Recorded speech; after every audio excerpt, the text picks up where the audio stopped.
Olá, chamo-me Maria João de Almeida e sou consultora de vinhos do Lidl. E aqui ao meu lado tenho o Pedro Ramos, que é sommelier.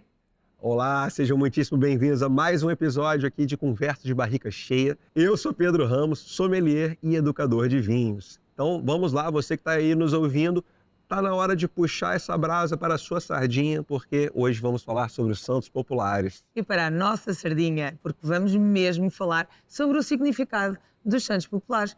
Tu já viveste esta festa, estás cá desde 2014, portanto sabes perfeitamente o que é o Santo António. Exato, não só realmente tem a noite do 12 para o 13, que é realmente o ápice, mas tem o pré e tem o pós, então realmente o mês de junho fica realmente Lisboa a cheirar as sardinhas pelas ruas, né? E sabes quem foi o Santo António?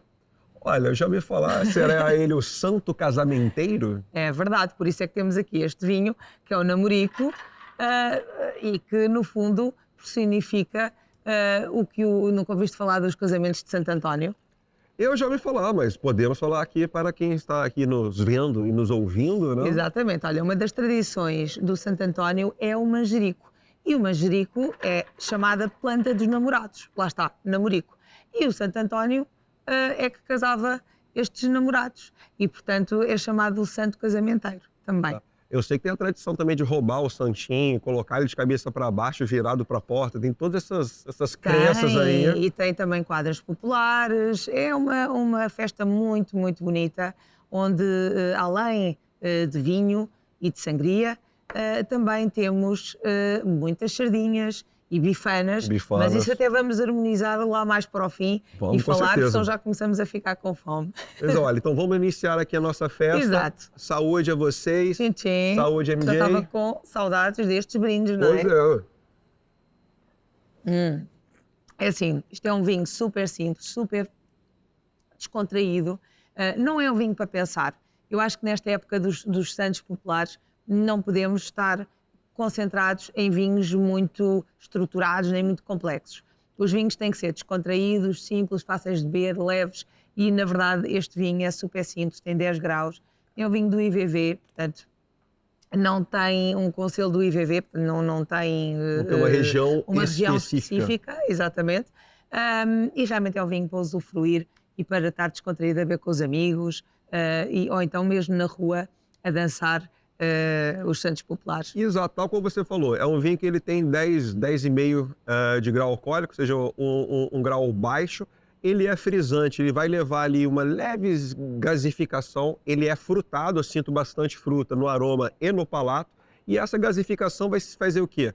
Vai aumentar a nossa percepção de frescor, né? Então, tal e qual. É um vinho ali um vinho de bater papo, né? Conversa, copinho cheio, refrescar nosso palato. Exatamente. E também abrir o apetite. E é sempre uma ótima maneira de chegar a alguém que a gente goste e mostrar o vinho. É uma deixa. É uma mensagem subjetiva ali. Uma deixa. Vamos abrir um namorico? Exato, exato. É a sugestão da época. Muito bem. Nós estamos em Lisboa e, portanto, eu acho, hoje vamos também falar de vinhos de regiões perto de Lisboa, Lisboa, Tejo, Península de Setúbal, mas obviamente como estamos nos Santos Populares, nesta época tão gira, vamos começar por Lisboa, não é? Ainda por cima eu sou alfacinha e acho que é uma homenagem que faço aqui à minha cidade. Inclusive foi uma coisa que me chamou a atenção quando eu cheguei aqui em 2014, eu provei alguns vinhos de Lisboa e fiquei muito surpreso porque, por exemplo, lá no Brasil até então eu não tinha nenhum contato com vinho da região de Lisboa, não tinha a mínima ideia que se fazia. Aí aqui você consegue ter várias aproximações da oferta que temos, por exemplo, a sub-região de Carcavelos, uma região muito pequena e onde eu aprendi que ela era maior, entretanto, devido ao crescimento da cidade, foram comprando as vinhas ali para construir casas, autoestrada. E o mesmo aconteceu também com Colares. Colares é exatamente a mesma situação. Foi a pressão urbana que acabou com as vinhas e hoje em dia tem feito, aliás, como tem acontecido também em Carcavelos, tem-se feito um trabalho muito interessante na recuperação desses vinhos, não é? Agora, há aqui uma coisa muito gira que se calhar não te recordas, mas que com a Revolução Vitivinícola em Portugal, que começou basicamente na década de 80, quando Portugal entrou na Comunidade Europeia. Houve uma grande, novas plantações de vinha, os enólogos começaram também a estudar mais lá fora, começaram também a trazer novos equipamentos para a adega, portanto houve toda uma revolução nas adegas que fez com que a qualidade dos vinhos aumentasse. E isso fez com que, obviamente na década de 2000, se começassem a sentir essas, década de 90 e década de 2000, se começassem a sentir essas melhorias. O que fez, obviamente, com que também a própria região, tanto a região de Lisboa como a região de Tejo, alterassem o seu nome. Por exemplo, verdade. a região de Lisboa, como saberás, chamava-se Extremadura e passou a ser Lisboa, exatamente por estar mais perto da capital, era das regiões mais perto da capital e, portanto, era visível, era mais visível a nível internacional. E isso foi uma das principais razões da mudança de nome. Assim como, por exemplo, o Tejo. O Tejo, que antes era Ribatejo, hoje é somente Tejo. Exatamente, Né? por causa do Rio Tejo. Portanto, é mais visível. As pessoas, pelo nome do rio e pelo nome da cidade, conseguiram que as suas regiões se tornassem muito mais visíveis. Isso foi muito bom, porque isso veio, no fundo, também contribuir para a maior visibilidade dos vinhos destas regiões. Não é? Exato. Olha, falando aqui da região de Lisboa, como a gente já mencionou, de Carcavelos, Carcavelos é muito famoso por fazer um vinho fortificado. É verdade. Ou seja, assim como o vinho do Porto, no meio da sua fermentação, ela leva um álcool vínico, eleva e deixa esse açúcar residual que tinha potencial para virar álcool, fica no vinho. Então, também exclusivo, vamos ter as castas Arinto, Ratinho, que só existe em Carcavelos, e Galego Dourado, justamente para dar esse aromático, um vinho com toque salgadinho, doce, ótimo para sobremesa. Verdade. Neste momento só temos um produtor a fazer a produção de carcavelos, de vinho carcavelos, mas têm aparecido muitos outros produtores que estão interessados e novos projetos se avizinham. Mas, por exemplo, a região de Colares também tem uma casta muito interessante, como tu saberás, que é Ramisco. Só ali é tinta, Ramisco, casta tinta. Casta tinta, e que realmente é uma casta que só se dá ali. Não me recordo de ver Ramisco em mais lado nenhum, como saberás. E é uma casta que é muito famosa por ter também escapado à filoxera, porque está implantada em chão de areia. Exato, já conheci a região de Colares, fica ali próximo a Sintra. Então temos exatamente esse solo de areia. A praga da filoxera, ela entra dentro da terra e vai se alimentar das raízes. É um inseto. É um inseto.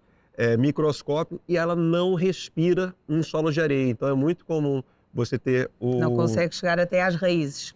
Quanto mais fundas são as raízes, mais aliás, ele já não consegue, o inseto não consegue chegar lá. Então, em Colares tem vinhos que duram muitos anos, vinhos longevos, e com vinhas pré-filoxera. Então isso é realmente algo único. Né? É verdade. Ramisco tinto e Malvasia de Colares, são ambas que podem ser DOC.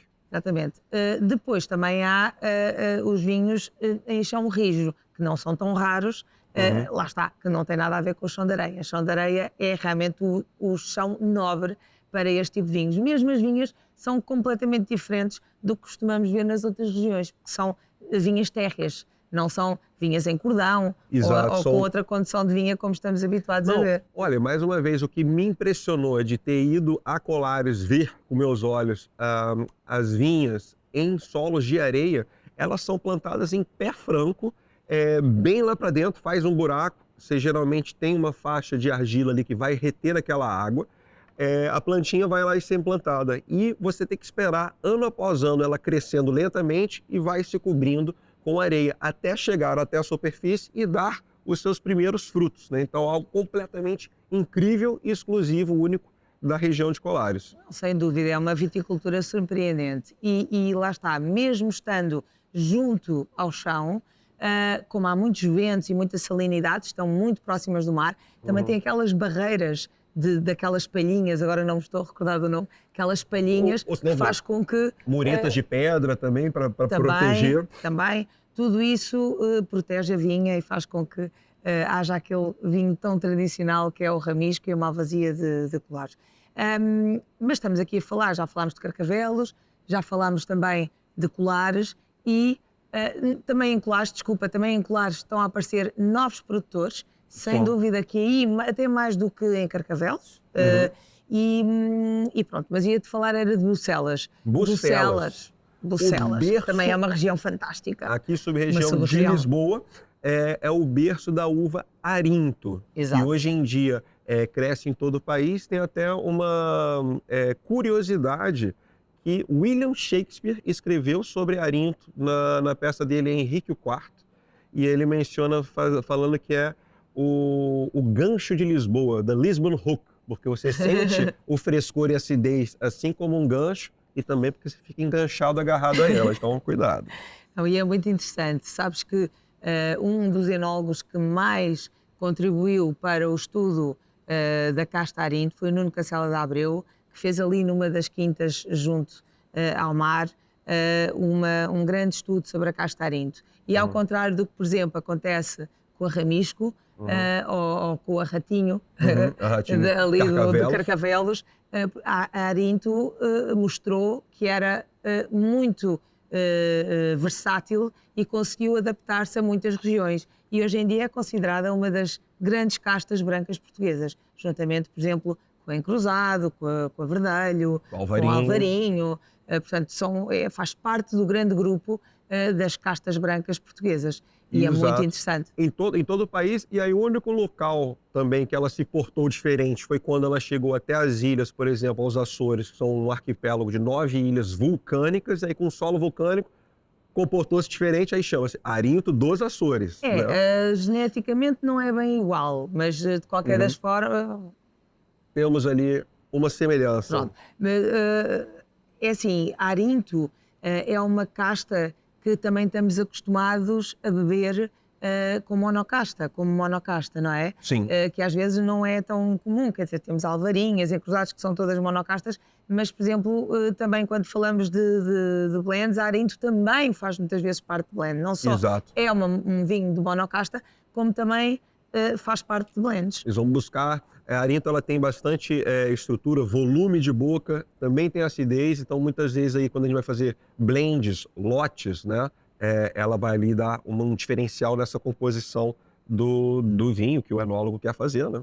Não, sem dúvida. Enfim, Lisboa é muito interessante porque também tem esta diversidade toda no meio de uma região que também não é assim tão grande, não é das maiores portuguesas, mas é realmente muito diversa e tem toda esta versatilidade. Olha, uma coisa que mencionamos aqui sobre as sub-regiões são exatamente os considerados DOCs, que são denominação de origem controlada.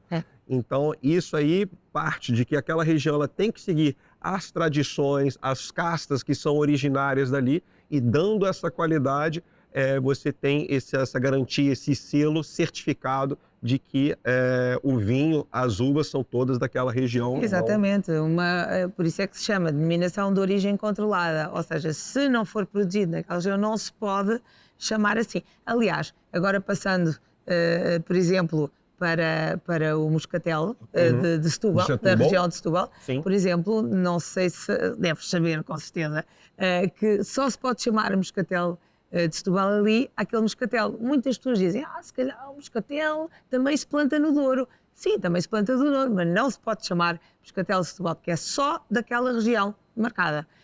É muito interessante, porque é como o vinho do Porto. Exato. Tu podes fazer vinho do Porto em qualquer parte do país, não podes chamá-lo de vinho do Porto. É como a história do champanhe. Exato. Não é? O champanhe é só na região de Champagne, em França. Nós fazemos aqui exatamente com o mesmo método que se faz em champanhe, mas não podemos chamar champanhe. Assim, são bons exemplos para as pessoas perceberem lá em casa. Exato. Moscatel de Setúbal vem de Setúbal, não existe Moscatel de Setúbal do Douro, isso realmente não existe. Sem dúvida. Tal como acontece em Lisboa, Setúbal fica ali muito pertinho do mar. Portanto, também... É uma península, né? Tem uma influência marítima exatamente, completa. Exatamente, e é assim mesmo que se chama Península. Antigamente chamava-se Terras do Sado. É muito interessante. Também dava por ali, não é? O Sado também é um rio muito conhecido, mas na verdade Península de Setúbal abarca toda aquela zona que também traz alguma salinidade e muita frescura aos vinhos. Tens a serra também ali ao lado.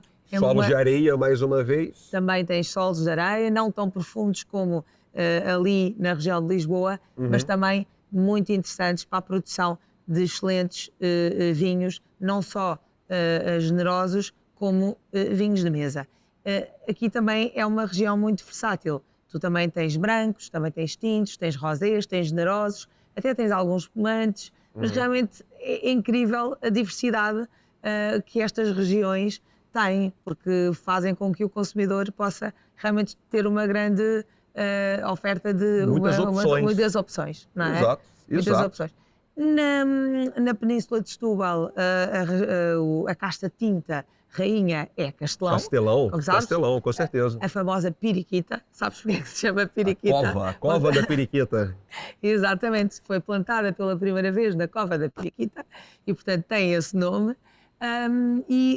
Claro que a Moscatel será realmente a casta rainha dos brancos, não só nos de mesa, como também nos vinhos generosos, que é muito conhecido. Aliás, os brasileiros, como tu sabes, gostam muito de Moscatel de Setúbal, não é? Exato. O fortificado docinho ali, Moscatel de Setúbal, também para vinhos tranquilos ali próximo, Palmela também, bem coladinho nessa região que fica 20 minutos, meia hora de carro, indo para a margem sul de Lisboa. Aproveitando para falar da Castelão, rainha em Setúbal, também encontramos ela com abundância no Tejo. É verdade, é verdade. Sim, senhora. No Tejo encontras nas tintas a Castelão, que é uma das mais conhecidas, e também nas castas brancas a Fernão Pires. Fernão Pires, que é a Maria Gomes da Bairrada. A Bairrada. Também tem essa sinonímia. Mas é realmente uma região também onde existem excelentes vinhos, uma enorme diversidade, e há uma coisa muito interessante que aconteceu em todas estas regiões em comum, é que para já tem uma boa diversidade de vinhos, não só com castas portuguesas, como com castas estrangeiras. Quando houve a tal revolução vitivinícola em Portugal, houve muitas vinhas que eram subsidiadas para que os produtores pudessem melhorar as suas vinhas, replantar com novas castas. E aí essas novas castas não só eram as portuguesas, como eram também castas estrangeiras que vieram no fundo também introduzir alguma novidade em Portugal e também fazer com que a nossa estratégia de exportação aumentasse, porque muitos produtores adotaram estas castas estrangeiras, que era exatamente para juntar com castas portuguesas e para poder exportar lá fora, porque se ninguém conhecia, por exemplo, uma Touriga Nacional ou um Castelão sozinho, um Castelão com Syrah, ou Cabernet Sauvignon, com Cabernet Sauvignon, ou então, sei lá, um Arinto com Chardonnay, obviamente que era logo reconhecido a nível internacionalmente, porque o consumidor internacional muitas vezes pede os vinhos pelo nome das castas.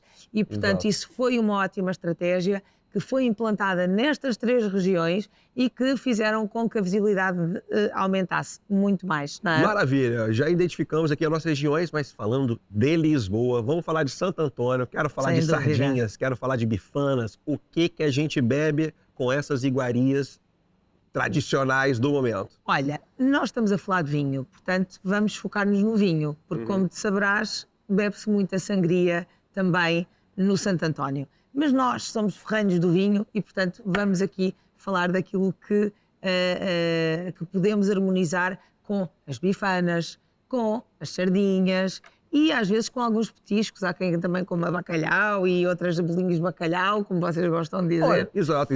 E aproveitando esse gancho, para os brasileiros que não sabem o que é uma bifana é um sanduíche, é um pão com um filé de porco grelhado dentro. Muitas vezes coloca bastante mostarda, maionese, então, tipo assim, o famoso bate-em-top do festival, entendeu? Aquele que vai te dar aquele sustento para aguentar a folia andando para cima e para baixo das ladeiras de Lisboa. Então, nas sardinhas grelhadas, eu pelo menos indicaria um branco, quiçá um rosé, algo fresquinho. Porque já os tintos, eu acho que um tinto um pouco mais encorpado vai encontrar ali um sabor um pouco mais metálico devido à sardinha. Concordo Se plenamente. for um tinto um pouco mais leve, mais puxado na fruta, aí sim. Se for um pouco mais carregado, aí deixa esse tinto para a bifana. Sem dúvida. E a bifana realmente fica melhor acompanhada, até porque é uma carne mais estruturada e mais forte e mais intensa. Então, com essas molhangas todas, acaba por ser também um ótimo complemento. é muito engraçado falar contigo sobre isto, porque ainda por cima tu trabalhas num restaurante de alta cozinha e é muito, muito interessante, porque na verdade estas coisas nós trabalhamos com muitos restaurantes, chefes de cozinha e sempre altos produtos de alta qualidade, mas realmente uma bifana e uma sardinha em Noite de Santo António, não há nada que se compare a isto, não há, não é? Exato, exato. Você sente não só o aroma da comida que chegou, mas é a rua inteira, né? Aquela A pessoa nuvem. nem pensa nisso, está a comer calorias a mais, está a comer milhangas a mais, é uma coisa tradicional, é para a pessoa se divertir e ir em frente, não Eu é? gosto muito também do chouriço no fogo, né? Coloca naquela tigela de olha, cerâmica, isso. álcool, acende, aquela labareda. Eu sou um piromaníaco, né? Eu gosto muito do fogo.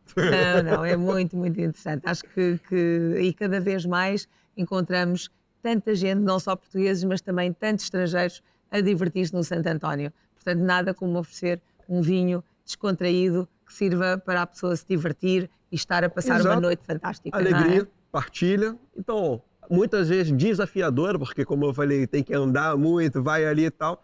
E vamos então puxar para o nosso desafio, já que eu acabei de falar de desafio. Vamos para o desafio. Vamos pro desafio. Muito bem, vamos lá. O desafio está na mesa. Estavas a tentar esconder. Pois é, olha, uma caixinha sutil de 3 litros, né, um bag-in-box, eu estava tentando esconder para passar imperceptivelmente aqui. Eu Exato. sei que vocês também ficaram surpresos com a minha mágica. Não, mas olha, foi uma ótima escolha. O Almocreve é um vinho que também se encontra em garrafa nas nossas lojas, mas na verdade para a Noite de Santo António, ainda por cima, se estamos com amigos, temos que ter mais vinho e, portanto, nada como ter maior quantidade, que é para poder oferecer a toda a gente e ninguém ficar a seco, não é? Exato, exato. Essa caixinha aqui é de vinho tinto de 3 litros, ou seja, temos aqui, são o quê? 3, 4 garrafas normais de 75, né? E o que a gente quer em Santo Antônio? A gente quer fartura, a gente quer o copo cheio.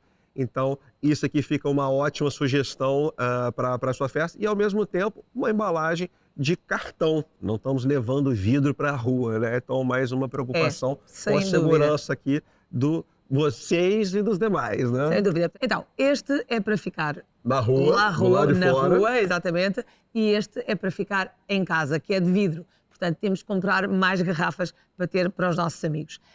O nome Festa Rija não quer dizer, não tem nada a ver com Santo António, mas é uma festa. E pela palavra festa, por isso é que eu o escolhi. E também porque, como se fala sempre em casamentos e namoricos, nós temos aqui um rótulo que tem uma senhora e um homem, e portanto eu achei que é um belo casal. E o nome de festa acho que tinha tudo a ver com o Santo António. Exato, santo casamenteiro, viva Santo Antônio. Santo António. O Santo António, aliás, não sei se sabes, mas a televisão geralmente dá sempre os casamentos que se realizam no dia de Santo António. São muitos casais que vão casar-se ao mesmo tempo e é uma grande festa que acontece em conjunto e também é uma festa de Lisboa que toda a gente assiste. Nós, na verdade, realmente temos essas tradições tão bonitas que ainda se mantêm ainda hoje. Não é só a festa do casamento, é a festa também da população que sai à rua para festejar e se descontrair. E claro que o vinho não podia faltar, não é, Pedro? Exato, exato. Santo Antônio nascido em Lisboa, né? Padroeiro da cidade. Sem dúvida. Espero que tenham gostado de mais este episódio da Conversa de Barriga Cheia e espero também que nos procurem no YouTube. No YouTube e todas as plataformas de podcasts. Foi um super prazer aqui falar desse episódio com vocês e espero que tenham gostado. Nos vemos no próximo episódio. Exato, até a próxima. Até a próxima. Saúde!